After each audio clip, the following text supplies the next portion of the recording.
Ato unahon ning dugoong disgrasya sa Dakbayan sa Danao kagahapon sa Olto nga naglambigit sa pagpanagbangga sa wing van ug usa ka auto. Tulo ka mga miyembro sa usa ka pamilya patay samtang ang laing anak naangol. Samtang ang driver sa van nga gitangkong karon sa kapulisan nangayo og dispensa sa nahitabo. Ang detalye sa live report ni Nico Sereno. Nico? Yes, ses may og lan na subo nga panghitabo dito sa Dakbayan sa Danao. Naglambigit sa usa ka pamilyahan na patay ang amahan, inahan og usa nila ka anak samtang ang lain nilang anak nga 7 anyos naluwas.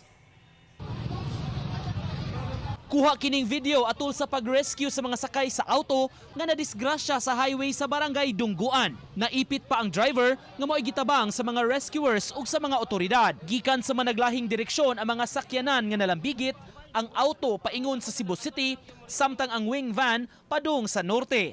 Ang wing van hinay raman padagan.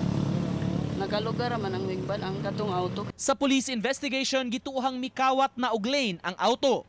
Ang van mi aksyon pagpadaplin dalang busina sa kasugat nga sakyanan. Posible ani nakatuog gini siya. Palid sa ang driver sa wing van nga kita gid siya nga padung niya ang auto motong iyang gi businahan. Pag busina wa na gyud.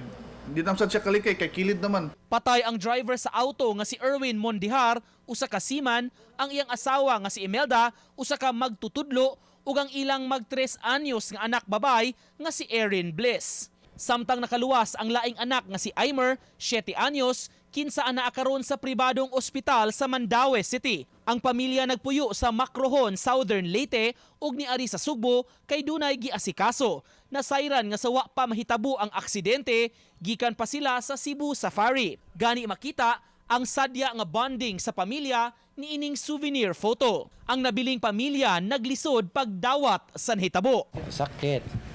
Tingalo may na. Kay bag-o pa mo pumila hindi resibo. Kami gikan pa dito silang bahay, nakatrabaho pa silang tubigan. Tingalo may ba na nainipos na nawa na mo igagaw. Samtang gitanggong sa Danao Police ang driver sa van, kinsa nangayog pasaylo sa pamilya sa namatay. Matud niya, mikawat sa iyang lane ang auto. Sa akong pag-drive, pag ginabuhi man, ginabuhi rama ko. Walang magtuyo sa disgrasya bro. Nagtabo man, walang mga akong pasaylo sa mga kabanay. Mag-amping ta, i-check na to daan ng atong sakyanan. Di magid makalikayan nga katugon ta. Pahuway ta, matuog ta. Inig maka-action na tag, makakuha na tag energy. Na di na ta dukaon. O kana that's the time nga mo travel lang sa tagbalik.